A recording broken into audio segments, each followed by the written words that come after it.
오늘은 선지자의 외침 중에서 네 번째 설교로 내가 그들을 다시 회복시켜 놓겠다라는 제목으로 말씀을 증거하려고 합니다.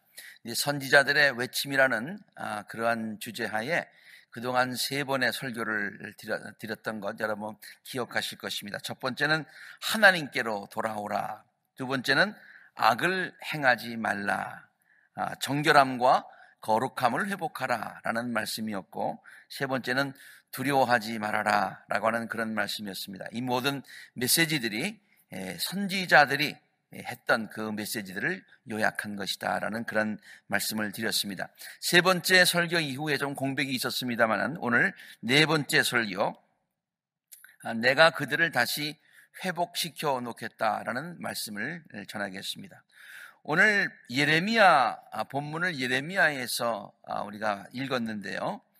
오늘 우리가 읽은 그 본문 말씀의 배경은요, 첫째로 남왕국 유다의 마지막 왕인 시드기야가 통치를 했던 때입니다. 그러니까 남왕국이 마지막 왕이다. 그러니까 바로 멸망 직전을 얘기하고 있겠죠. 오늘 본문 말씀 그 전에 그 32장에 이런 말씀이 있어요. 유다 왕 시드기야 제10년에 주께서 예레미야에게 말씀하셨다. 그 해는 느부갓네살 18년이었다. 그때 예루살렘은 바벨로니아 왕의 군대에게 포위되어 있었던 그런 상태이고요. 그러니까 성이 포위되어 있는 상태고, 예언자 예레미야는 유다 왕궁의 근위대 뜰 안에 갇혀 있었다라고 오늘 본문 말씀 바로 전장에서 그 배경을 설명을 하고 있습니다. 이렇게 유다의 마지막 왕 때의 일이었고, 두 번째는 예루살렘은 바벨로니아 군대에 포위되어 가지고 이제 풍전등화, 이제 언제 꺼질지 모르는 그런 위기적인 상황에 있었습니다. 조금 아까 인용한 말씀에도 나와 있습니다만은 그때 예루살렘은 바벨로니아 왕의 군대에게 포위되어 있었다 그랬어요. 그리고 또 세 번째로 본문 말씀의 배경은 선지자 예레미야 자신도 친 바벨로니아파로 몰려가지고요, 근위대 뜰 안에 갇혀 있을 때의 일입니다. 오늘 본문 말씀 1절에 보니까 예레미야가 여전히 근위대 뜰 안에 갇혀 있을 때에 주께서 그에게 또 두 번째로 말씀을 하셨다. 이런 걸 봐서 지금 정황이 그렇습니다. 간단하게 얘기해서 국가적으로나 또 예레미야 개인적으로나 위기적인 상황이었다고 하는 것을 우리가 이 말씀을 통해서 알 수가 있습니다. 바로 그때에 하나님께서 예레미야에게 말씀하십니다. 오늘 본문 3절의 내용인데요. 우리 예레미야 33장 3절 외우기도 쉬워요. 그리고 늘 좋아하는 말씀입니다만은, 개역 성경에는 우리가 늘 익숙한 말씀, 너는 내게 부르짖으라 내가 내게 응답하겠고 내가 알지 못하는 크고 비밀한 일을 내게 보이리라 라고 하는 참 그 귀한 말씀이 바로 여기에 기록되어 있는 말씀이에요. 우리 세번역에는 네가 나를 부르면 내가 너에게 응답하겠고 네가 모르는 크고 놀라운 비밀을 너에게 알려주겠다라는 그런 말씀을 하나님께서 바로 이때에 예레미야에게 말씀을 해주십니다. 이 말씀은 위기적인 상황을 맞이하여서 하나님께 기도해야 된다, 기도해라 라고 하는 말씀이지요. 간절히 기도하면 내가 반드시 들어주겠다는 약속의 말씀이지요. 기도하면 크고 놀라운 그런 기적의 역사가 일어나게 될 것이라는 그런 말씀이 되겠습니다. 예레미야는 이러한 소망의 약속을 자기에게 두신 하나님이 어떤 분이신가 하는 것을 다음과 같이 소개하고 있습니다. 이렇게 하나님께서 자기에게 말씀하여 주신, 약속하여 주신 분이 어떤 분이냐 하는 것을 백성들에게 설명하는 이유는 그 하나님의 능력과 신실하심과 권능을 백성들에게 전해서 그 약속을 붙들고 백성들이 확신에 거하게 하기 위함이겠지요. 오늘 본문 2절의 말씀이에요. 땅을 지으신 주, 그것을 빚어서 제자리에 세우신 분께서 나에게 말씀하셨다. 그러니까 나에게 말씀하신 분은 땅을 지으신 분, 그리고 모든 것들을 통치하시는 분, 그리고 그의 이름이 주이신 분, 모든 것의 주인이 되시는 분, 만물을 주관하시는 분, 그분이 나에게 말씀하셨다라고 백성들에게 전하고 있는 것이죠. 무에서 유를 창조하시고 모든 만물의 주관자 되시는 하나님께서 이스라엘 백성들을 회복시켜 주실 것이라는 그런 약속의 말씀, 자기가 들은 말씀을 이제 전합니다. 이제 하나님께서 직접 말씀하신 내용을 이제 예레미야가 전하는데, 내용은 이렇습니다. 나 주가 말한다. 내가 이 백성에게 이토록 큰 모든 재앙이 미치게 하였으나, 이 모든 어려움이 겪은 것, 나의 섭리 가운데 있었으나 이제 내가 이해 못지않게, 제가 빨간 걸로 썼습니다만 이해 못지않게, 그러니까 그동안 어려움을 당한 것 그 이상으로, 그것에 못지않게 그들에게 약속한 모든 복을 내가 베풀어 주겠다. 이만큼 정말 100처럼, 100의 숫자로 표현한다면 100의 숫자만큼 고생했다면 그 이상으로 주님께서 채워주시겠다, 그런 말씀이죠. 계속해서 바벨로니아 사람들이 흑언덕을 쌓고 쳐들어와서 무너뜨린 이 도성과 도성 안의 건물들과 유다 왕궁들을 두고 나 주 이스라엘의 하나님이 말한다. 지금 침략을 당했어요. 유다가 뭉쳐서 바벨로니아 사람들과 대항하여 전쟁을 감행하였지만 마침내 나는 이 도성을 나의 분노와 노여움으로 죽은 사람들의 시체로 가득 채웠어요. 참 어려운 가운데, 재앙 가운데 있었어요. 그러나 보아라, 내가 이 도성을 치료하여 낫게 하겠고 그 주민을 고쳐주고 그들이 평화와 참된 안전을 마음껏 누리게 하여 주겠다. 침략을 당해서 폐허가 된 것은 사실이지만은 내가 다시 회복시키겠다, 고쳐주겠다, 평화를 누리게 하겠다. 내가 유다의 포로와 이스라엘 포로를 돌아오게 하여서 그들을 옛날과 같이 다시 회복시켜 놓겠다. 나는 그들이 나에게 지은 모든 죄악에서 그를 깨끗이 씻어주고 그들이 나를 거역하여 저지른 모든 죄를 용서하여 주겠다. 깨끗이 모든 것들을 다 씻어주고 용서하여 주고 회복시켜 주겠다. 그러면 세상 만민이 내가 예루살렘에서 베푼 모든 복된 이들을 듣게 될 것이다. 그리고 예루살렘은 나에게 기쁨과 찬양과 영광을 돌리는 이름이 될 것이다. 그리고 내가 이 도성에 베풀어준 모든 복된 일과 평화를 듣고 온 세상 사람들이, 온 나라가 놀라며 떨게 될 것이다. 백성들은 기뻐하고 문나라 백성들은 와, 하나님께서 당신의 백성들에게 이 놀라운 일을 행하셨구나, 그렇게 놀라며 하나님께 영광을 돌리게 될 것이다. 그러니 회복에 대한 이런 소망의 메시지는 우리가 오늘 예레미야서에서 본문을 택했습니다마는 예레미야 선지자만 외쳤던 그런 메시지가 아니지요. 모든 선지자들의 공통적인 메시지요, 외침이었습니다. 제가 지난번 사순절 기간 동안에 함께 읽을 것을 선지자들의 외침이라는 그런 제목을 해서 책자를 만들어 우리가 함께 읽었습니다만은, 이건 선지자 예레미야 혼자만의 외침이 아니라 모든 선지자들의 공동의 메시지요, 외침이었다, 그런 얘기입니다. 뭐가? 회복시켜 주시는 하나님의 약속의 말씀. 각 선지자들이 활동하던 시대는 달랐습니다. 위기적인 구체적인 상황도 다 달랐습니다. 그러나 공통적인 것은 하나님께서 각 시대마다 다른 선지자들을 보내셔서 그들의 죄악성을 지적하시고 심판에 대한 경고를 전하면서 회개를 촉구하였습니다마는, 동시에 모든 선지자들이 전했던 메시지는 그럼에도 불구하고 하나님의 백성 이스라엘 백성들이 좀 부족하였음에도 불구하고, 잘못하였음에도 불구하고 하나님은 백성들을 사랑하시기 때문에 하나님의 때에 하나님의 방법으로 저들을 반드시 회복시켜 주실 것이라고 하는 그런 메시지였어요. 예를 들어서 굉장히 많이 있습니다는 몇 가지만 예를 한번 들어보겠습니다. 아모스 선지자가 외친 소망의 메시지를, 회복의 메시지를 들어보시길 바랍니다. 그날이 오면, 하나님의 때가 오면 하나님께서 이렇게 하실 거라는 거예요.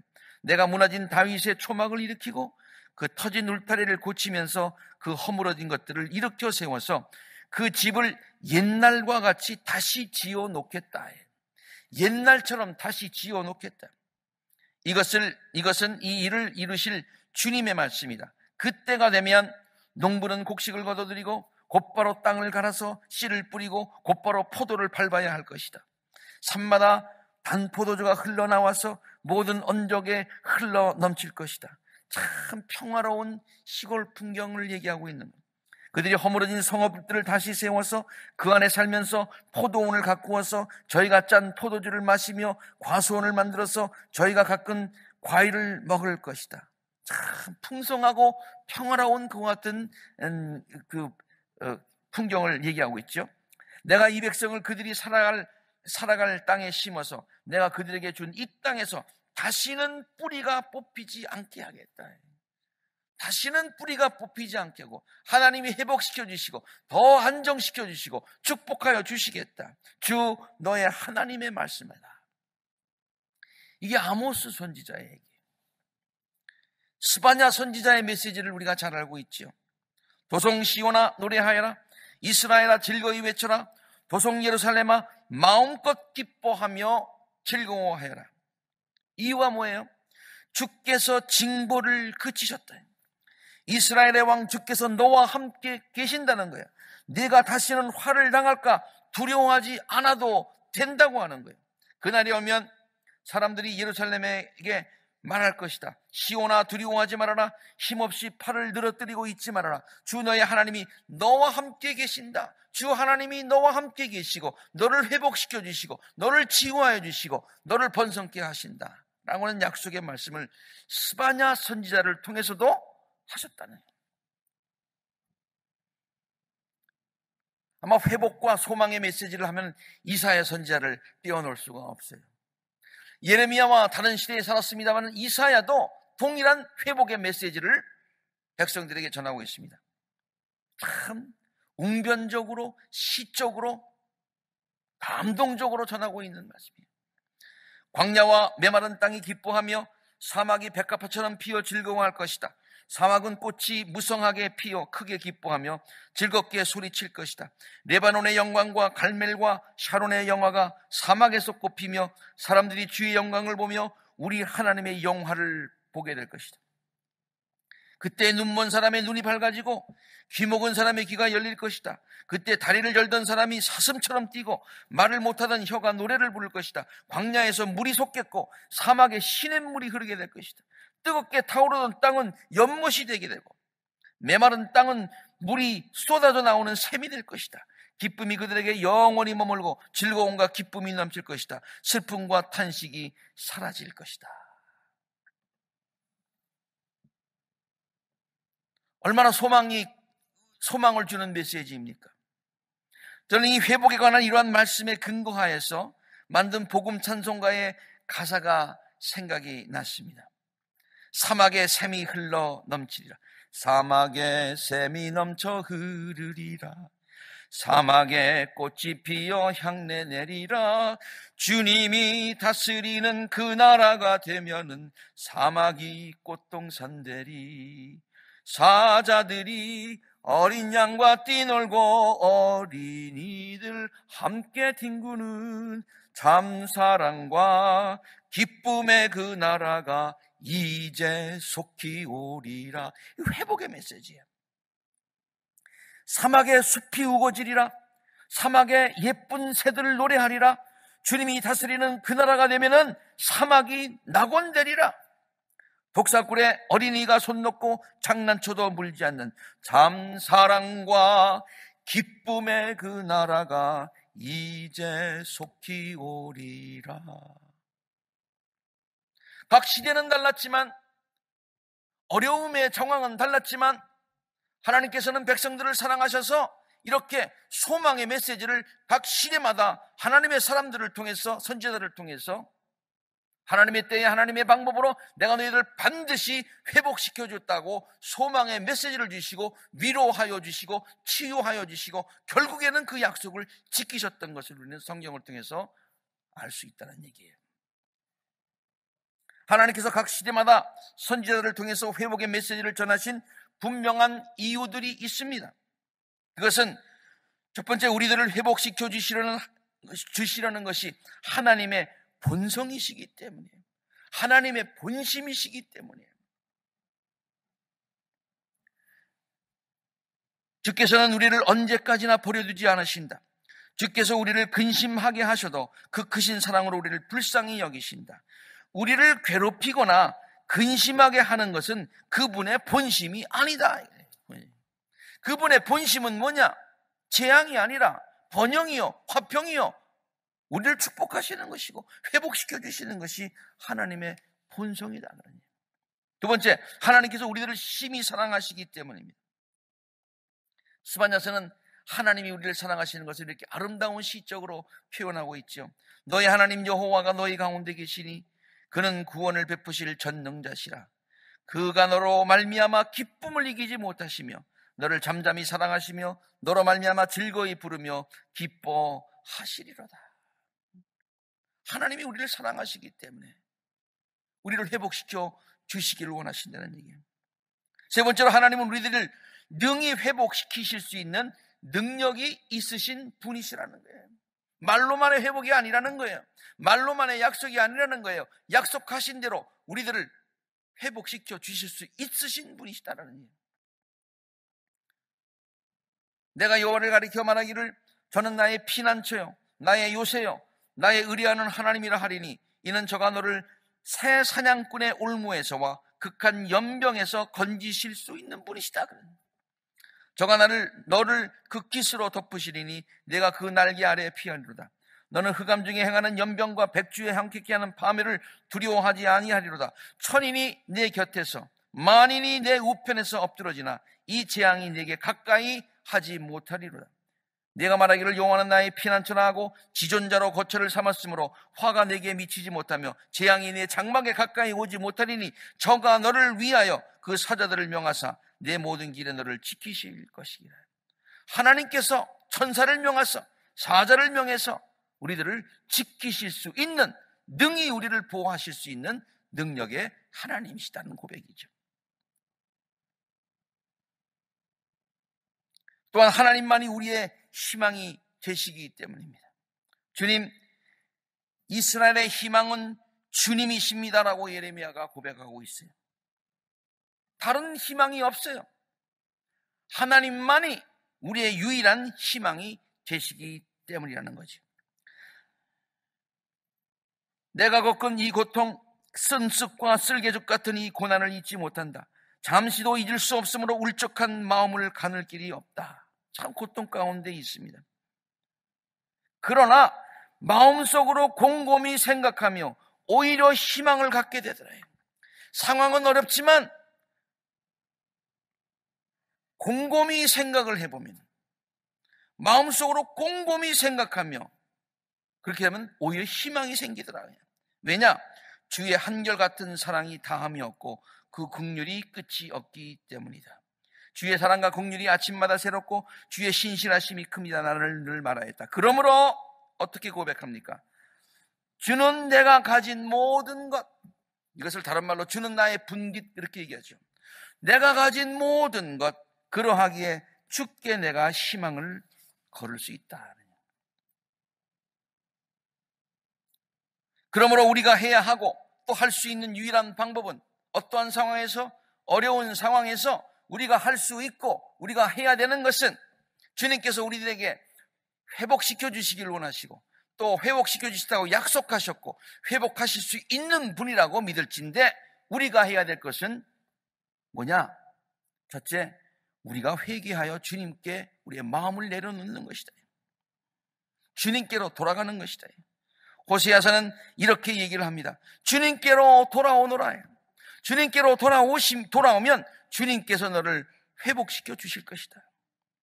주님께서 우리를 찢으셨으나 다시 싸매 주시고, 상처를 내셨으나 다시 아물도록 회복시켜 주시고, 이틀 뒤에 우리를 다시 살려주시고, 사흘 만에 우리를 일으켜 주시는 것이니 우리가 주님 앞에 설 때 회복되고 살게 된다. 요엘서도 마찬가지로 외칩니다. 주 너희 하나님께 돌아오너라. 주께서는 은혜롭고 자비로우시며 오래 참으시며 한결같은 사랑을 베푸시고 불쌍히 여기는 마음이 많으셔서 뜻을 돌이켜 재앙을 거두기도 하시고 재앙을 거두어 주시고 우리를 회복시켜 주시는 사랑의 분이시다. 그러므로 어려움을 당할 때마다 성도들이 가져야 되는 자세는 우리를 회복시켜 주시는 하나님의 신실하심과 하나님의 본래 마음을 믿고서 그의 사랑을 의지하면서 그에게 나아가는 거다. 하나님을 의지하는 것이다. 이사야서는 이렇게 얘기합니다. 너희는 영원토록 주님을 의지하여라. 주 하나님만이 너희를 보호하시는 영원한 반석이 되신다. 이사야는 계속해서 50장에 어둠 속을 걷는 빛을 모르는 사람이라도 주님의 이름을 신뢰하며 하나님을 의지하여라. 하나님을 의지하여라. 계속해서 예레미야는 이렇게 얘기합니다. 주님을 믿고 의지하는 사람은 복을 받게 될 것이다. 주님을 믿고 의지하는 사람은 복을 받게 될 것이다. 그리고 이러한 어려운 상황이 있을 때 주님께 나아가면 우리를 치료하여 주신다라고 아는 것뿐만 아니라 실제로 주님 앞에 나가서 간구해야 된다는 얘기예요. 실제로 주님 앞에 나가서 간구함으로 주님을 의지해야 된다. 오늘 본문 말씀의 내용입니다만 네가 나를 부르면 내가 너에게 응답하겠고 네가 모르는 크고 놀라운 비밀을 너에게 알려줄 것이다. 약속하고 있습니다. 요엘서에 있는 말씀 다 함께 읽습니다. 시작. 주의 이름을 불러 구원을 호소하는 사람은 다 구원을 얻게 될 것이다. 우리에게 회복이 필요합니다. 주님은 우리를 회복시키시기를 원하시고 회복시키실 수 있는 분이시고 그러므로 우리는 주님을 의지하고 주님께 나아가서 주님께서 주시는 회복의 은혜를 우리가 체험해야 될 줄로 믿습니다. 요즘 혼자서 차를 타고 다니며 또 이렇게 늘 부르는 흥얼거리는 그런 찬송이 있어요. 멜로디도 뭐 간단해요. 그래서 굉장히 익숙하면서도 굉장히 자꾸만 불러지게 되더라고요. 그러니까 부를 때마다 가사에 큰 은혜와 위로가 되기 때문입니다. 역전시켜 주시는 은혜, 회복시켜 주시는 은혜가 이 가사에 잘 나타나 있어서 부를 때마다 참 좋습니다. 어두움 후에 빛이 오며 바람 분 후에 잔잔하고 소나기 후에 햇빛 나며 수고한 후에 쉼이 있네. 연약한 후에 강건하며 애통한 후에 위로받고 눈물 난 후에 웃음이 있고 씨 뿌린 후에 추수한대. 괴로운 후에 평안함이 있고 슬퍼한 후에 기쁨이 있고 멀어진 후에 가까우며 고독함 후에 친구가 있대. 고생한 후에 기쁨이 있고 십자가 후에 영광이 있고 죽음 온 후에 영생하니 이 모든 것이 이 모든 도가 진리로다. 성경이 우리에게 가르쳐주는 약속이다. 그런 말씀이죠. 갑자기 맞이한 코로나 바이러스 사태로 인하여서 우리들은 지금 어두운 터널을 지나고 있습니다. 어두움 후에 빛이 온다고 그랬는데 그러나 이제 곧 밝고 환한 세상을 맞이하게 될 줄로 믿습니다. 전염병의 무서운 바람이 계속 불어오고 있습니다. 그러나 하나님께서 그 바람을 곧 잔잔케 하여 주실 줄로 믿습니다. 오래 지속되는 코로나 사태로 인하여서 우리들의 몸과 마음이 많이 지치고 연약해졌습니다. 그러나 하나님께서 우리들을 다시 강건케 하여 주실 줄로 믿습니다. 연약한 후에 강건하며 삶의 터전이 흔들리고 불확실한 미래에 대한 두려움이 우리들을 엄습하고 있습니다. 그러나 하나님께서 우리들의 삶을 흔들리지 않도록 지켜주시고 회복시켜 주실 줄로 믿습니다. 그것은 저의 약속이 아니라 하나님께서 오늘 말씀을 통해서 우리들에게 주시는 약속의 말씀인 줄로 압니다. 사회적 거리두기로 인하여서 사랑하는 이들과 가깝게 지내지 못하는 안타까운 현실입니다. 그런데 우리가 찬송을 부른 것처럼 멀어진 후에 가까우며 라고 했는데, 결국에 가서는 우리들로 하여금 그들의 소중함을 더 느끼고 서로가 서로의 소중함을 더 느끼고 결국에선 더 가깝게 하여 주실 줄로 믿고요, 이러한 상황 가운데서 하나님은 우리들에게 더 친근하게 다가오셔서 우리들을 사랑으로 감싸 주실 줄로 믿습니다. 이러한 도가 진리로다. 이러한 도가 진리로다. 그렇습니다. 이것이 하나님의 약속이요, 하나님의 섭리이며 우리 모든 성도들이 마땅히 가져야 되는 소망이요 믿음인 것입니다. 이 소망과 믿음을 가지시고 이 어려운 시기를 잘 이겨내시는 성숙하고 복된 성도님들이 되시기를 우리에게 소망을 주시고 회복시켜 주시는 주 예수 그리스도 이름으로 간절히 축원합니다.